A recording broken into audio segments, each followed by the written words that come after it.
Assalamualaikum warahmatullahi wabarakatuh. Innal hamdalillah nahmaduhu wa nasta'inuhu wa nastaghfiruh wa na'udzu billahi min shururi anfusina wa min sayyiati a'malina. May yahdihillahu fala mudilla lahu wa may yudlil fala hadiya lahu. Asyhadu an la ilaha illallah wahdahu la syarika lahu wa asyhadu anna Muhammadan 'abduhu wa rasuluh. Qala Allah Ta'ala fi kitabihil karim, ya ayyuhalladzina amanu taqullaha haqqa tuqatih wa la tamutunna illa wa antum muslimun. Ya ayuhan nas ittaqu rabbakumul ladzi khalaqakum min nafsin wahidah wa khalaqa minha zawjaha wa batha minhuma rijalan katsiran wa nisaa'a wattaqullaha alladzi tasaaluna bihi wal arham innallaha kana 'alaikum raqiba. Ya ayyuhalladzina amanu taqullaha wa qulu qawlan sadida yuslih lakum a'malakum wa yaghfir lakum dhunubakum wa may yuti'illaha wa rasulahu faqad faza fawzan 'azima.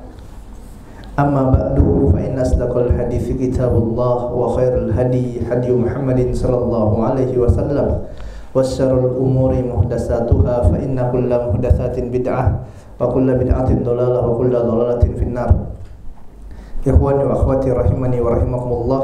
Alhamdulillah, puji dan syukur senantiasa kita panjatkan kepada Rabb kita Allah Tabaraka wa Ta'ala atas limpahan nikmat dan karunia yang Allah berikan kepada kita, dan salawat serta salam senantiasa kita curahkan kepada junjungan kita, suri tauladan kita, Nabi yang kita cintai, Nabi Muhammad sallallahu alaihi wasallam. Begitu pula kepada keluarganya, kepada sahabatnya, dan kepada umatnya yang istiqomah mengikuti sunnah beliau hingga hari kiamat. Jamaah yang dimuliakan Allah Taala,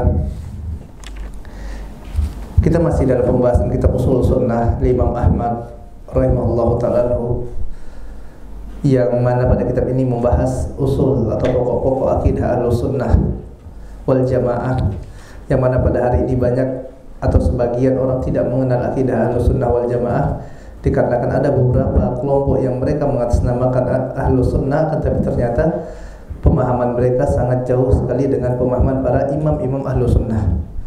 Oleh sebab itu, pembelajaran adalah sesuatu yang sangat urgent, yang sangat penting sekali agar kaum muslimin menjadi terang, menjadi faham dengan benar, sehingga mereka dapat menentukan dengan bijak, tentunya dengan benar dan tidak salah, dengan akidah yang benar yang dimiliki oleh para a'immah, para imam Ahlus Sunnah wal Jamaah. Nah, kita masih pada pembahasan yang kedua, yaitu tarkul julus ma ashabil ahwa, yaitu meninggalkan bermajlis dengan ashabul ahwa, dan telah kita jelaskan tentang apa itu ashabul ahwa, apa itu ashabul bidah, apa itu bidah apa saja yang berbahaya, kemudian bidah apa saja yang dikira manusia itu bid'ah padahal itu bukanlah bid'ah. Hingga hari ini kita banyak dapati orang yang mengira bahwasanya pakai pesawat terbang pergi umroh, pergi haji itu adalah bid'ah, kata mereka. Maka kita katakan ini bukanlah bid'ah yang diinginkan oleh syariat. Ini hanyalah bid'ah lughawiyah, bid'ah secara bahasa, yang ini semuanya berkaitan dengan masalah wasilah untuk mengerjakan suatu ibadah, dan ini adalah sesuatu yang mubah. Dan dia bukanlah ghoyah, bukanlah tujuan, bukanlah ibadah itu sendiri, akan tapi hanyalah sekadar wasilah yang dengannya digunakan untuk memudahkan suatu ibadah tersebut. Silakan kita katakan apabila mau pergi haji, pergi umroh, mau pakai onta silakan, mau pakai kuda silakan, mau pakai pesawat silakan, mau pakai jet pribadi silakan, pakai kapal selam silakan. Tidak masalah. Kenapa? Karena ini hanyalah wasilah. Yang jadi masalah adalah kalau dia hajinya bukan ke Mekah, bukan ke Ka'bah, dia hajinya ke Karbala misalnya. Ini yang jadi masalah. Ataupun dia hajinya ke India, hajinya ke Pakistan, atau hajinya ke Jakarta. Ini yang jadi masalah. Adapun wasilahnya bebas, silahkan. Ya, ternyata sebagian kaum muslimin tidak mengetahui. Sehingga dengan kejahilan tersebut mereka pun beranggapan bahwasanya syariat ini adalah syariat yang mengerikan gitu kan. Kenapa? Dikarenakan mereka salah dalam mengambil rujukan, salah dalam mengambil sumber yang bisa mereka jadikan sebagai tolak ukur suatu kebenaran tersebut. Sehingga mereka menganggap agama Islam adalah agama yang mengerikan. Sebagian ini istilah bid'ah, ini istilah yang mengerikan sekali. Jadi kalau ada ustadz yang bahas masalah bid'ah, ini ustadznya keras. Ada ustadz yang bahas tentang syirik, ini ustadznya keras. Ada ustadz yang bahas tentang tahdzir, nah ini ustadznya ini keras nih, mengerikan. Kenapa? Karena mereka salah dalam mengambil rujukan. Padahal yang harus kita yakini bahwasanya apa yang ada dalam agama kita ini tidak ada yang mengerikan, tidak ada yang keras, semuanya indah. Bukankah Islam adalah rahmatan lil alamin? Bukankah setiap kebaikan itu telah Allah Taala perintahkan dalam agama Islam? Wa kullu ma yadurruna qad mana'a, dan setiap perkara yang memudaratkan telah dilarang. Maka bagaimana bisa suatu yang disyariatkan yang ada dalam agama ini dipandang suatu keburukan? Hatta jihad adalah kebaikan. Makanya betapa banyak orang yang dahulu mereka minta kepada pemimpin kaum muslimin untuk apa? Untuk didatangi negara mereka, untuk ditaklukkan. Kenapa? Karena apabila Islam berkuasa di sana, maka yang terjadi adalah keadilan. Semua mendapatkan haknya, semua mendapatkan bagiannya sesuai. Sebagian mereka malah menginginkan, ayo Islam datanglah, taklukkan negara kami, negara kafir tersebut. Ini maslahat. Akan tetapi dikarenakan kaum muslimin salah dalam mengambil sumber, dalam mengambil rujukan, belum lagi adanya ulama-ulama yang kata Nabi yang mulia SAW, yang akan muncul pada zaman fitnah di akhir zaman ini, yang dijadikan manusia rujukan, maka mereka pun keliru dalam memahami Islam. Ya tadi akhirnya agama Islam yang indah, jihad yang indah tersebut jadilah seperti sesuatu yang mengerikan sekali, menjadi teror, kerusakan di mana-mana, ngebom tidak tentu rudu. Siapa yang dibuang? Orang-orang muslim. Tidak dilandaskan dengan ilmu. Akhirnya jadi kerusakan, buruk citra Islam. Begitu juga dengan syariat-syariat Islam yang lainnya, seperti misalnya tahzir yang sedang kita bahas ini. Sebagian ini tahzir, subhanallah, kalau dengar istilah tahzir ngeri sekali. Bahasan tentang hajar. Padahal sebenarnya di dalam hajar itu banyak sekali kebaikannya kalau seandainya dia jalankan sesuai dengan ajaran agama yang mulia ini, tuntunan Nabi yang mulia sallallahu alaihi wasallam. Kalau dia perhatikan dawabit-dawabitnya. Dan telah kita sampaikan bahwasanya dawabit hajar itu ada 3. Apabila orang ingin menghajar, ingin memboikot, maka hendaklah dia perhatikan 3 hal ini. Yang pertama adalah hendaklah hajar tersebut itu mendatangkan manfaat untuk kaum muslimin. Artinya kalau hajar ini tidak ada manfaat untuk kaum muslimin, udah tinggalkan. Ngapain antum boikot, ngapain antum tahzir kalau ternyata tidak ada manfaatnya? Sebagaimana hal ini dicontohkan oleh Nabi yang mulia sallallahu alaihi wasallam sendiri yang mempraktekkannya. Rasul menghajar sahabat yang mulia Ka'ab bin Malik radhiyallahu ta'ala anhu, dikatakan Ka'ab tidak ikut perang Tabuk, ketinggalan, tidak ikut perang Tabuk karena lalai. Dan ini juga pelajaran bagi kita untuk apa? Untuk tidak melalaikan suatu yang wajib. Akhirnya Ka'ab radhiyallahu ta'ala anhu ketinggalan, tidak ikut perang Tabuk, yang akhirnya dikarenakan perbuatan itu dan meninggalkan perang jihad bersama Nabi yang mulia sallallahu alaihi wasallam adalah suatu kemaksiatan. Akhirnya Ka'ab diboikot satu Madinah. Satu Madinah tidak ada yang mau bicara dengan Ka'ab radhiyallahu ta'ala anhu. Dan ini adalah perintah Nabi mulia sallallahu alaihi wasallam. 1 pekan, 2 pekan, 3 pekan, 40 hari, sampai hari ke-40 istrinya pun ditegakkan untuk berbicara dengan Ka'ab.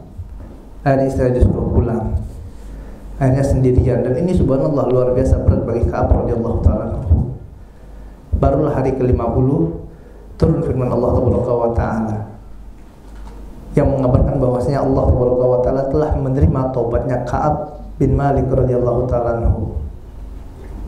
Rasul menghajar sahabat yang mulia bukan karena Rasul benci, bukan karena tidak senang atau bukan karena hasad, akan tapi karena cinta Nabi yang mulia sallallahu alaihi wasallam. Dan ini manfaat untuk kaum muslimin, yang mana setelah itu kaum muslimin tidak berani lagi untuk tidak ikut jihad bersama Nabi yang mulia sallallahu alaihi wasallam.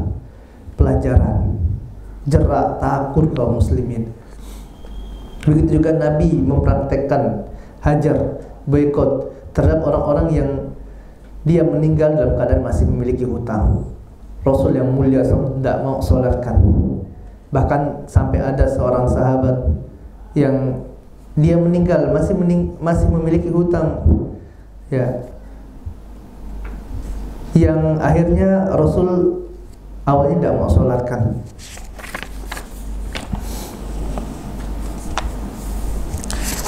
Sampai ada sahabat lain yang mengatakan bahwasanya saya akan menjamin hutangnya kepada Rasulullah, saya akan bayarkan.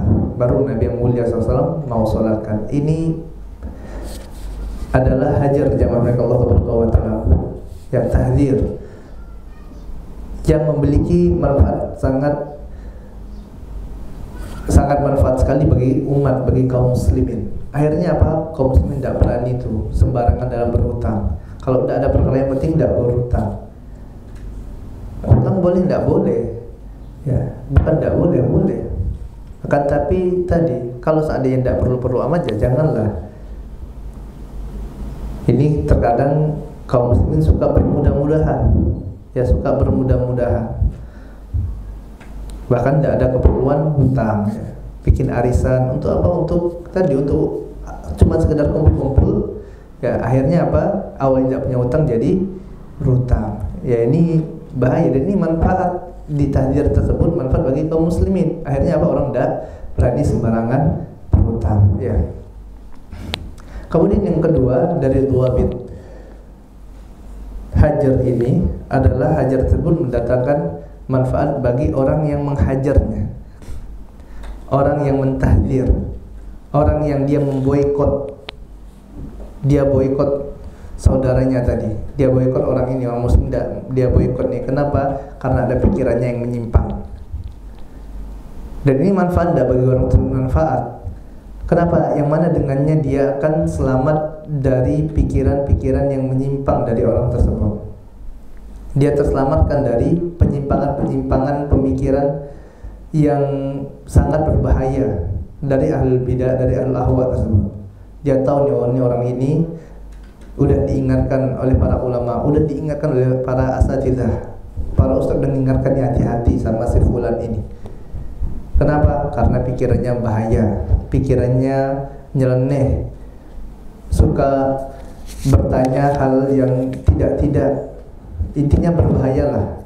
Antum jauhi sajalah, jauhi majelisnya. Udah diingatkan dan dia jauhi, akhirnya dia pun selamat dari fitnah yang bisa menimpanya. Bahkan para ulama mengingatkan duduknya seseorang dengan ahlul bidah, dengan ahlul ahwa yang tadi memiliki pemikiran yang menyimpang, ini bagaikan seorang yang duduk dengan orang yang memiliki penyakit kulit, yang mana penyakit kulit ini cepat sekali dia untuk menjangkiti saudaranya yang lain, gitu. Cepat sekali tertular, menularkan itu cepat sekali, yang menularkan kepada orang lain itu cepat. Makanya para ulama mengatakan duduknya seorang bersama ahlul bidah itu, bersama orang yang memiliki pemikiran yang menyimpang, pikiran yang nyeleneh, itu bagaikan duduk dengan orang yang memiliki sakit kulit tadi. Atau mungkin kita kalau pada hari ini, ya pendekatannya itu bagaikan kita duduk bareng-bareng dengan orang yang sakit, kena virus corona misalnya. Itu kan bahaya, ngeri, cepat sekali nyebarnya katanya. Ini saking berbahayanya. Makanya hendaklah orang tersebut dia hajar. Ya udah, saya baik-baik aja lah, saya jauhkan. Kenapa? Karena takut. Ya sama seperti orang yang kena corona kan dihajar. diisolasi kan, itu kan dihajar, dijauhkan, isolasi, karantina. Ya tidak, di karantina. Kenapa? Karena bahaya kalau dia keluar akan menyebarkan penyakit ini, virus tersebut kepada orang lain. Ya, makanya mereka di karantina, tidak boleh tuh sembarangan keluar. Kalau sudah positif, sudah swab positif, dah diam. Ya, diisolasi mandiri, bukan malah keluyuran. Kemudian dikhawatirkan akan menjangkitkan orang yang lain. Ya, begitu juga ya di orang yang memiliki pemikiran yang menyimpang ini di karantina gitu ya. Di karantina, diisolasi dulu sampai apa? Sampai dia tobat. Sampai dia tobat dan meninggalkan pemikirannya yang menyimpang tadi. Ya, ini tadi yang kedua, manfaat bagi orang yang menghajar, yaitu apa? Dia terselamatkan dari pemikiran yang nyeleneh tadi.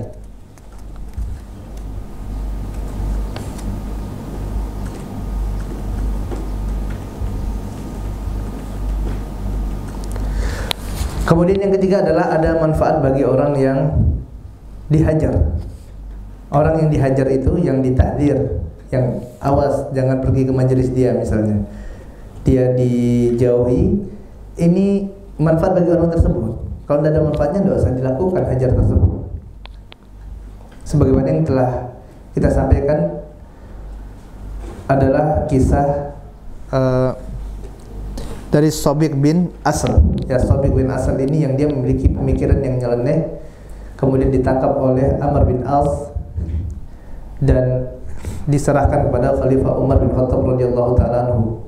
Kemudian sama Umar dia dicambuk dengan pelepah kurma yang masih basah. Dicambuk, kemudian disuruh obati, ya dibiarkan sampai sembuh, dicambuk lagi. Dan kemudian Sobik bin Asal ini mengatakan, wahai Amirul Mukminin, kalau seandainya engkau mau membunuhku, maka bunuhlah dengan cara yang ma'ruf gitu kan, bunuh saja udah. Tapi kalau tujuan engkau mencambukku ini tadi adalah agar aku sembuh dari penyakitku ini, dari kebid'ahan tadi, dari penyimpangan pemikiran, maka ketahuilah aku sudah tobat sekarang. Akhirnya sama Umar pun dilepaskan dan dikembalikan, dia disuruh pulang. Dan Umar berikan surat kepada Abu Musa al-Asy'ari rahimahullahu ta'ala, yang mana Abu Musa ini adalah sebagai gubernur di daerah tempat tinggalnya Sobik bin Asal ini. Yang mana di dalam surat tersebut Umar radhiyallahu ta'ala perintahkan agar Abu Musa mentahdzir Sobik bin Asal ini. Bilang orang-orang jangan datang ke majelisnya dulu sampai benar-benar dia udah kelihatan tobat, udah nampak benar tobatnya. Dan ditahdzir Sobik bin Asal sama Abu Musa al-Asy'ari, gubernur di sana. Ditahdzir juga sama Amirul Mukminin atas perintah Amirul Mukminin. Kemudian hingga akhirnya Abu Musa al-Asy'ari melihat bahwasanya Sobik bin Asal sudah benar-benar tobat dari pemikirannya yang nyeleneh tadi. Kemudian Abu Musa al-Asy'ari mengabarkan kepada Umar bin Khattab radhiyallahu ta'ala anhu bahwasanya Sobik bin Asal ini sudah benar tobatnya. Maka Umar katakan, ya silakan kaum muslimin yang mau hadir lagi ke majelisnya silakan datang, udah boleh. Kenapa? Karena dia sudah tobat. Ini kan indah jamaah milik Allah Subhanahu wa ta'ala. Ini bukan karena hasad, bukan karena dengki, bukan karena dendam, bukan. Tapi apa? Karena menginginkan adanya kebaikan, maslahat yang besar dalam syariat tersebut. Makanya kita harus perbaiki tuh sudut pandang kita. Jangan ini tahzir, ini keras. Ini bid'ah, ngomong sedikit-sedikit bicara bid'ah, ini keras. Ini sedikit-sedikit mengatakan ini syirik, keras. Ini harus diperbaiki paradigma yang salah seperti ini. Dan akhirnya tadi Sobik bin Asal benar-benar tobat, dan ini manfaat bagi orang yang dihajar. Ya, tujuan dari hajar adalah tadi untuk memberikan manfaat, adanya manfaat. Dan hajar ini dia adalah salah satu bentuk amar ma'ruf nahi munkar, ya mahimah Allah Subhanahu wa ta'ala. Hajar atau tahdzir merupakan salah satu bentuk dari amar ma'ruf nahi munkar. Dan Nabi yang mulia sallallahu alaihi wasallam mengatakan, man ra'a minkum munkaran falyughayyirhu biyadihi, fa illam yastati fa bil lisani, fa illam yastati fa bi qalbi.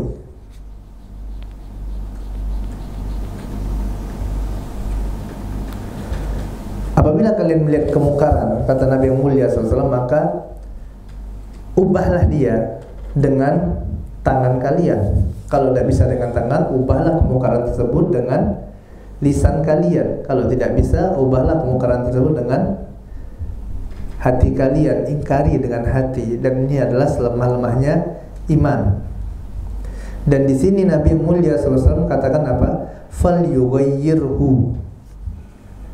Man ra'a minkum munkaran falyughayyirhu. Barang siapa dari kalian yang melihat kemungkaran, maka ubahlah dia. Yughayyir. Nabi yang mulia SAW tidak katakan apabila kalian lihat kemungkaran falyuhajjir, tidak. Apabila kalian lihat kemungkaran maka hajarlah dia, kan tidak. Akan tapi disuruh apa? Untuk mengingkari. Dan macam-macam bentuk mengingkarinya itu banyak. Bisa salah satunya dengan hajar, dengan tahdir. Ini salah satu bentuk pengingkaran terhadap kemungkaran.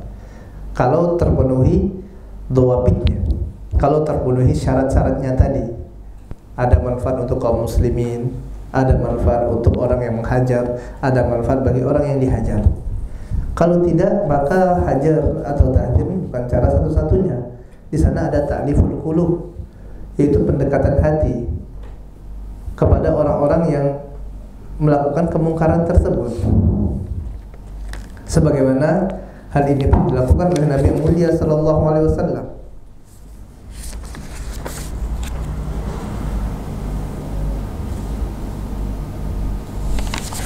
Yaitu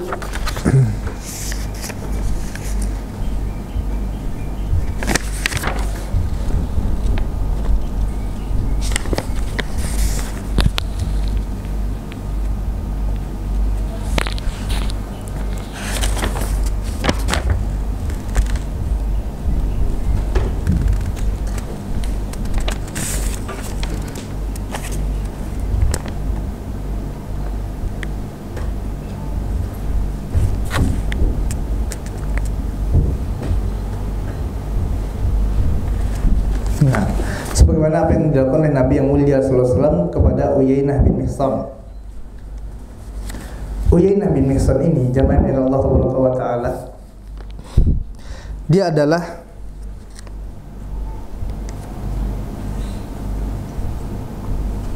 pemimpin dari Bani Ghatafan, pemimpin kaumnya gitu, pemimpin kaum kepala suku.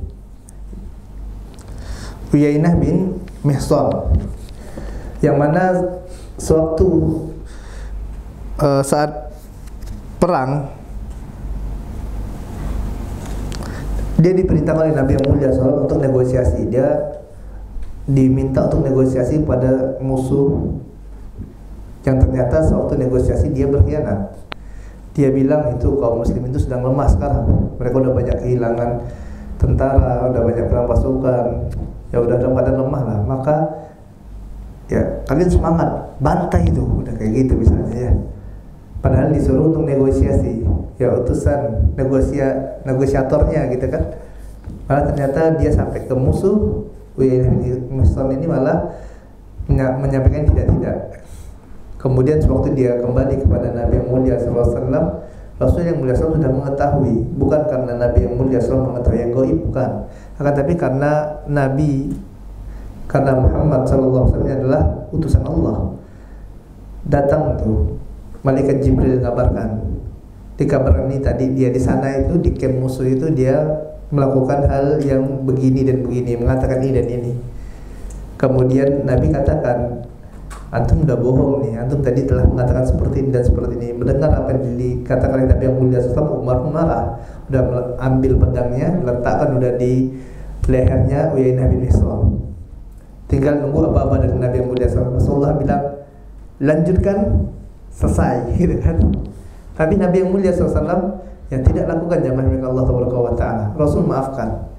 Dan pada pembagian ghanimah perang Hunain, yang mana Nabi dan kaum muslimin mendapatkan banyak sekali ghanimah, ternyata Uyainah bin Mihsan ini malah diberi oleh Nabi yang mulia SAW 100 ekor unta.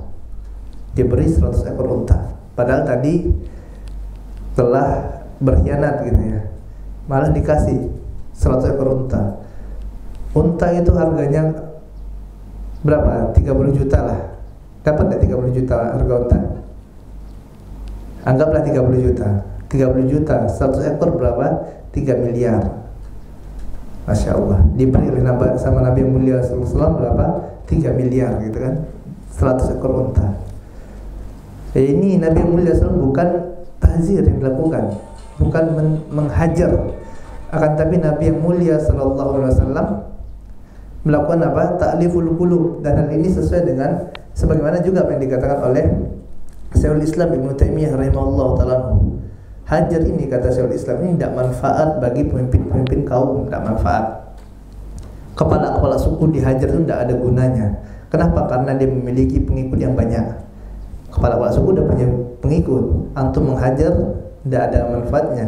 Kalau Ka'ab bin Malik tadi radhiyallahu ta'ala dihajar, diboikot, dijauhi, ini satu Madinah ngikut semua.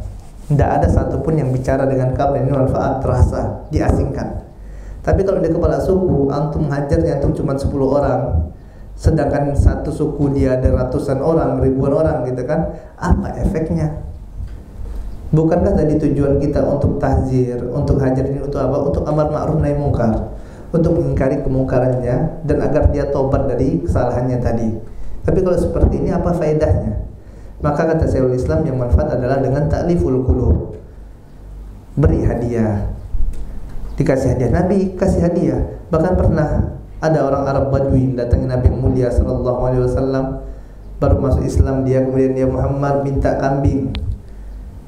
Diberi oleh Nabi yang mulia sallallahu, tuh lihat di lembah sana kambing tuh antum ambil semua. Padahal minta satu kambing. Sampai dia bilang, wahai Muhammad, antum jangan ngejek-ngejek anak nih. Saya cuma minta satu kambing, kau kasih satu lembah. Ya, satu lembah itu berapa? Banyak kan? Rasulullah bilang, ambil, udah bawa. Subhanallah. Benar dibawa sama di satu lembah itu kambingnya, balik kampung, dikasih tanya, woi orang kampung, antum masuk Islam sangat cepat. Nah, Muhammad SAW itu ngasih, tidak takut miskin. Akhirnya pergi semua itu satu kampung mendatangi Nabi yang mulia SAW. Antum bayangkan, antum bayangkan betapa indahnya Nabi yang mulia SAW dakwah. Antum coba bayangkan kalau misalnya nih sekarang, siapa yang masuk Islam anda kasih 2 miliar, berebut dah orang masuk Islam. Bahkan diumumkan di depan tempat ibadah mereka gitu ya. Ini nih ceknya, masuk Islam 2 miliar. Masya Allah, 100 ekor unta. Ya, subhanallah. Ini ta'liful qulub. Ya, kalau seperti ini siapa lagi mau berkhianat gitu kan? Bagaimana mau berkhianat? Dan ini adalah metode mengingkari kemungkaran. Jadi yang ingin kita sampaikan di sini adalah metode untuk mengingkari kemungkaran itu tidak hanya dengan tahdzir saja. Di sana banyak ada ta'liful qulub. Bahkan Abdullah bin Ubay bin Salul ini tidak pernah ditahzir oleh Nabi yang mulia sallallahu alaihi wasallam. Siapa yang tidak mengetahui betapa jahatnya Abdullah bin Ubay bin Salul, gembong munafik yang paling ngetop gitu kan. Jelas sekali ini menyakiti Nabi yang mulia SAW sampai memfitnah bahwasanya dia katakan istri Nabi itu berzina. Tapi apakah pernah kita dapati ada riwayat satu saja yang mana Nabi yang mulia SAW mentahdzir Abdullah bin Ubay bin Salul? Ada tidak? Tidak ada, jamaah yang dimiliki Allah Subhanahu wa taala. Tidak ada. Tidak pernah tuh Rasulullah mentahdzir Abdullah bin Ubay bin Salul. Padahal ini gembong munafik. Kenapa? Karena kalau ditahdzir orang ini tidak ada maslahat. Rasul mengetahuinya. Maka bukan metode tahdzir yang digunakan.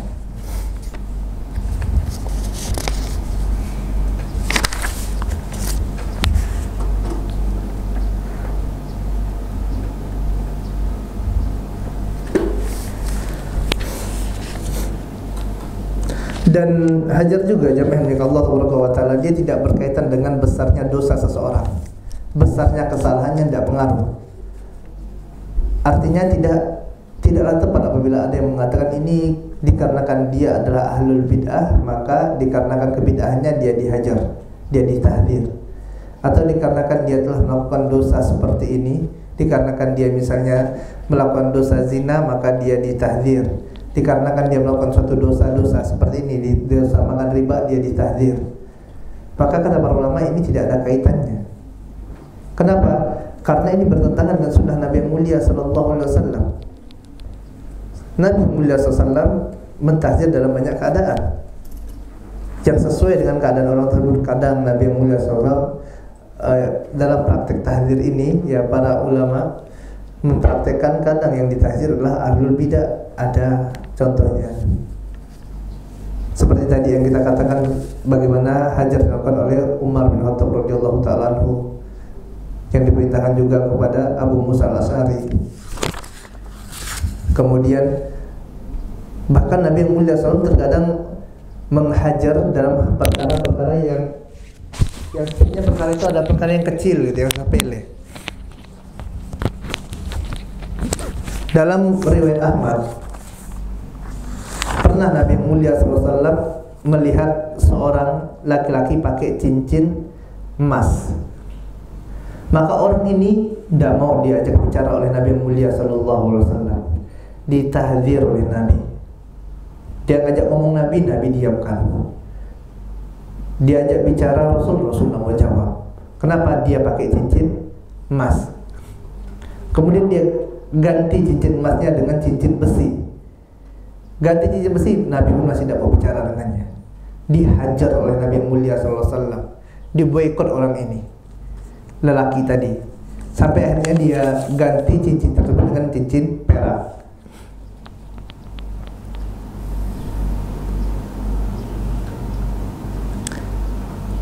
Ya, setelah dia pakai cincin perak, barulah Nabi yang mulia mau bicara dengannya.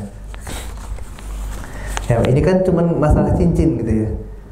Ternyata Nabi hajar. Kenapa? Karena Nabi melihat ini manfaat bagi orang ini. Karena kalau subhanallah, jamaah min Allah subhanahu wa ta'ala, kalau sampai Nabi mendiamkan itu kan artinya berat sekali.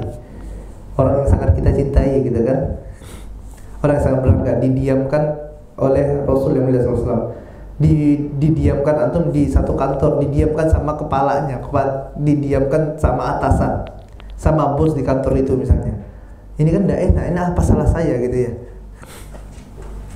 Ya, dan ini manfaat. Misal, dan hajar biasa memang dilakukan oleh manusia. Jadi bukan hal yang menakutkan sebenarnya. Suami biasa menghajar istrinya, walaupun istri lebih sering menghajar suaminya gitu ya. Suami diamkan istrinya, didiamkan. Kenapa? Oh ini masaknya masak tempoyak, udah tahu tidak suka tempoyak gitu ya. Bau rumah gitu kan, didiamkan. Dihajar tuh istrinya. Ya, tapi indah akhirnya tidak masak gitu lagi gitu kan, karena udah tahu. Istri pun menghajar juga suaminya gitu ya. Nah, jadi ini tadi masalah tahdzir ini, masalah hajar ini bukan masalah yang mengerikan, cuman dibikin seolah-olah itu sesuatu yang menakutkan sekali, sesuatu yang mengerikan. Kenapa? Karena salah, ada sebagian orang yang sembrono dalam menerapkan syariat yang mulia ini. Jadi dia tidak ada kaitannya ya dengan besarnya dosa atau jenis dosa tersebut, kata Syekh rahimahullah taala ya. Di sini syarah dari Syekh Ibrahim Ar-Ruhaili rahimahullah taala. Begitu juga dia pun tidak juga ada batasan waktu tertentu dalam masalah hajar ini. Misalnya hajar itu untuk pelaku bid'ah 1 tahun, hajar untuk pelaku kemaksiatan yang dia mencuri 2 bulan. Itu tidak ada. Tidak ada ketetapan waktu yang muayyan gitu, waktu yang ditetapkan dalam masalah hajar ini. Kalaupun seandainya dia ingin menggunakan syariat tahdzir dalam rangka untuk amar ma'ruf nahi mungkarnya, maka tidak ada waktu yang muayyan, waktu tertentu yang ditetapkan. Akan tapi apa? Disesuaikan dengan keadaan. Kalau seandainya tadi dia memang sudah tobat, seperti apa yang dilakukan oleh Shabiq bin Asal tadi,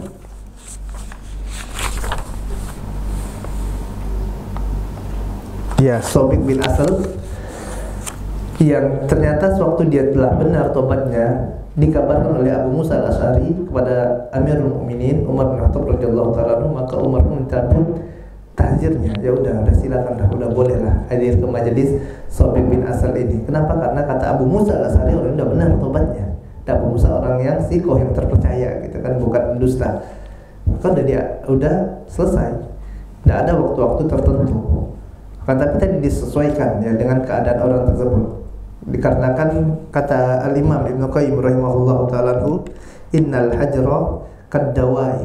Sesungguhnya hajar itu bagaikan obat. Idza naqasa lam yanfa. Kalau misalnya obat itu kurang, maka tidak akan memberikan manfaat. Wa idza zada qatala. Dan apabila dia berlebihan, maka akan membunuh. Ini karakter obat jamaah yang Allah Subhanahu wa taala. Obat itu dia kalau dosisnya kurang, maka tidak akan memberikan manfaat. Makanya dalam suatu riwayat yang mana ada salah seorang yang mengeluhkan kepada Nabi yang mulia sallallahu alaihi wasallam mengenai sakit perut yang didera oleh saudaranya, dia datang kepada Nabi, wahai Rasulullah, ini saudara saya sakit perut. Rasul yang mulia SAW suruh minum madu. Pulang dia kasih madu kepada saudaranya, masih sakit. Datang lagi kepada Nabi, wahai Rasulullah, masih sakit perut, wahai Rasulullah. Suruh Rasulullah SAW perintahkan untuk kasih madu. Kasih lagi madu. Kemudian balik lagi kepada Nabi yang mulia SAW, wahai Rasulullah, ini masih sakit perut, wahai Rasulullah. Rasulullah suruh apa? Minumkan lagi madu sampai 3 atau 4 kali. Kemudian Rasul yang mulia SAW katakan apa? Shadaqallah, Allah itu benar, dan perut saudaramu ini yang dusta. Kasih madu kepada Nabi mulia SAW. Ini kasih madu dan sembuh jamaah dengan Allah Taala. Dan ini dikomentari oleh Al-Imam Ibnu Qayyim rahimahullah taala bahwasanya sewaktu diberi minum madu yang pertama kali itu kenapa tidak sembuh? Karena dosisnya masih kurang. Kedua, kenapa tidak sembuh? Dosisnya masih kurang. Nah, setelah dosisnya tepat, baru penyakitnya itu sembuh dengan izin Allah Taala. Ya, makanya di sini Ibnu Qayyim rahimahullah taala mengatakan ya itu tadi obat ya. Obat itu kalau misalnya dosisnya kurang, dia tidak memberikan dampak gitu kan. Lam yanfa, tidak memberikan manfaat. Kenapa? Masih kurang dosisnya. Kemudian dia kalau kelebihan, dia akan membunuh, kata Ibnu Qayyim. Dan memang seperti itu karakteristik obat yang kita pelajari dalam pengobatan timur. Obat itu kalau berlebihan membunuh. Makanya dalam pengobatan timur itu seorang pengobat tidak boleh obsesi memberikan obat kepada pasiennya.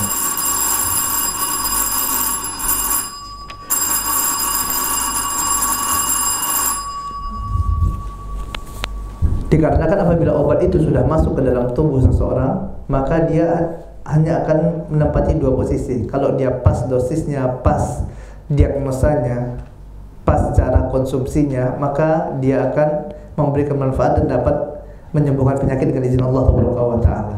Tapi kalau ternyata tidak pas, salah, dosisnya salah, waktunya salah, kemudian cara konsumsinya salah, maka dia akan menempati posisi penyakit. Dia akan menjadi penyakit yang baru. Ini obat. Makanya pengobat timur itu tidak obsesi memberikan obat. Kalau tidak perlu, tidak usah minum obat. Karena kalau obat tadi harus ada tata caranya yang tepat, baru bisa manfaat. Begitu juga di sini Ibnu Qayyim memberikan perumpamaan hajar itu bagaikan obat. Artinya hajar ini harus pas nih. Kalau antum dalam menghajar ingin menggunakan hajar, boleh tidak? Boleh. Mau tahzir boleh tidak? Boleh. Saya bilang tidak boleh. Ada dalam agama Islam. Namun harus pas, harus tepat. Kalau antum kurang dalam menghajar, tidak akan manfaat. Dia belum tobat udah dibuka tahzirnya, awalnya tadi mau diboikot, belum tobat udah sudah diizinkan orang untuk bicara lagi gitu kan, udah dibuka boikotnya kepada orang tersebut, maka tidak akan mendatangkan manfaat. Kalau berlebihan tadi bahaya, bisa membunuh, bisa jadi penyakit baru. Bisa jadi dia malah semakin benci dengan agama Islam. Kenapa? Ditahdzir. Bisa jadi makin benci sama Ahlus Sunnah. Kenapa? Kena tahdzir. Habis semuanya, makin benci. Kenapa? Karena berlebihan dalam masalah tahdzir dan tidak memperhatikan dawabit-dawabitnya, tidak memperhatikan bagaimana arahan para ulama dalam masalah tahdzir tersebut. Akhirnya jadilah tahdzir itu sesuatu yang mengerikan. Artinya harus pas gitu ya.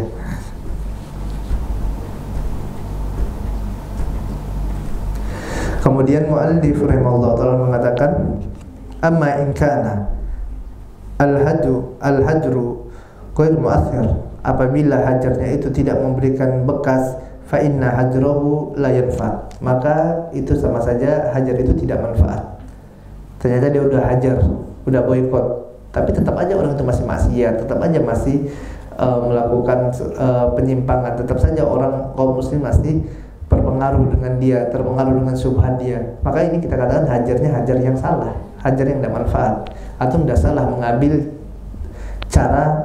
mengambil solusi dengan mentahdir dia. Kenapa tidak ada memberikan efek tuh? Lihat dampaknya. Ini artinya salah dalam menggunakan obat tadi, salah menggunakan memilih jalan untuk mengingkari kemaksiatannya.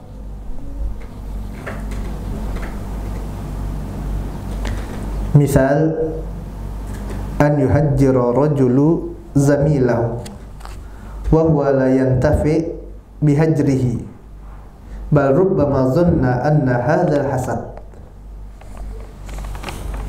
fa hadza la yantafi al mahjur bihi. Contohnya adalah apabila seorang lelaki dia menghajar temannya dan ternyata tidak ada manfaatnya hajar tersebut. Bahkan bisa jadi ini adalah karena adanya hasad saja kepada orang yang dihajar. Maka kita katakan hajar ini adalah hajar yang tidak ada manfaatnya. Karena hajar itu bisa jadi banyak motifnya. Bisa jadi karena ada hasad sama saudaranya. Bisa jadi karena ada apa ini saingan selama ini, saingan dagang, gitu kan, kompetitornya gitu. Maka dia hajar tuh di campangan isu-isu yang tidak benar. Kenapa? Karena dia hasad, karena ini saingannya. Ya maka tidak akan memberikan manfaat hajar yang seperti itu.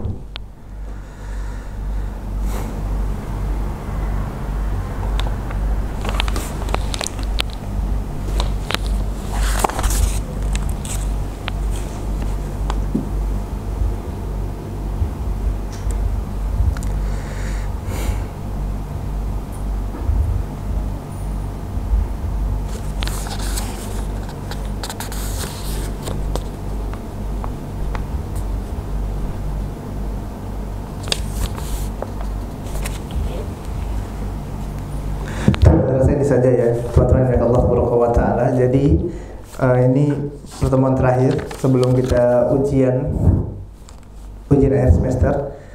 Ya, kesimpulannya tentang hajar ini, tahdzir ini, dia merupakan salah satu metode yang memang terdapat dalam agama kita. Ada syariat untuk hajar ini, untuk tahdzir. Makanya antum sewaktu mendapat seseorang misalnya ada, oh ini Ustaz fulan ya mentahdzir fulan, maka kita katakan mungkin memang dia pantas untuk ditahdzir. Kenapa? Karena ustaz tersebut dia memiliki ilmu yang mungkin dengan ijtihad dia memandang ini perlu untuk dilakukan. Untuk apa? Bisa jadi untuk maslahat kaum muslimin, bisa jadi untuk maslahat bagi dirinya, atau bisa jadi untuk maslahat bagi orang yang dihajar tadi.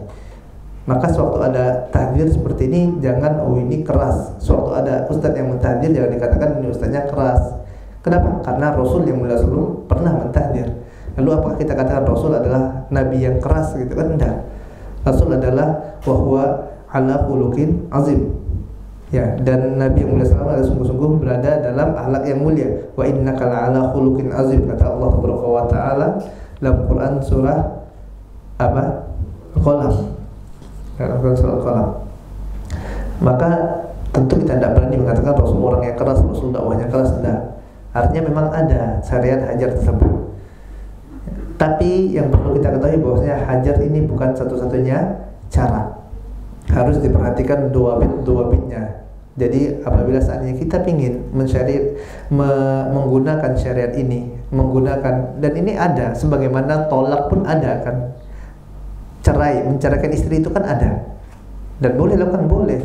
Tapi harus diperhatikan syarat-syaratnya apa, penyebabnya, sehingga boleh dilakukan gitu.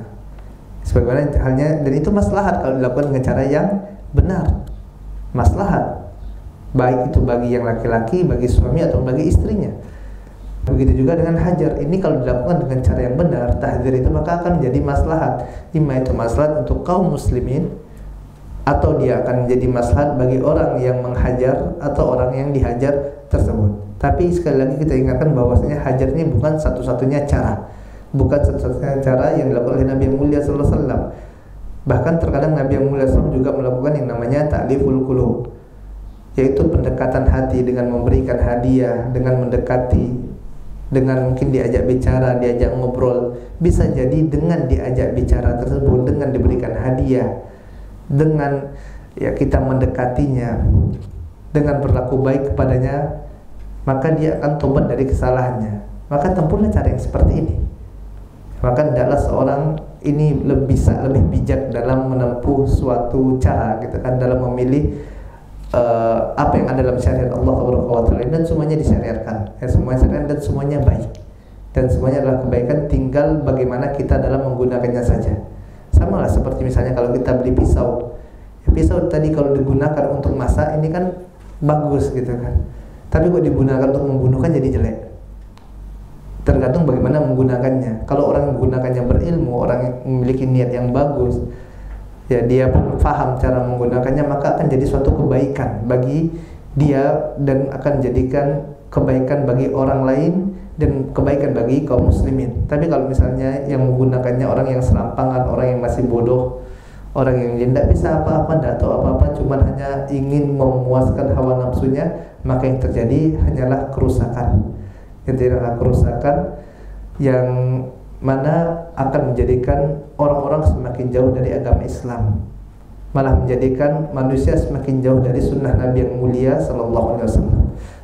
Ini saja yang dapat kita sampaikan pada kesempatan kali ini. Apa yang benar datang dari Allah Taala, dan yang salah datang dari kelemahan ilmu ana dan dari syaitan.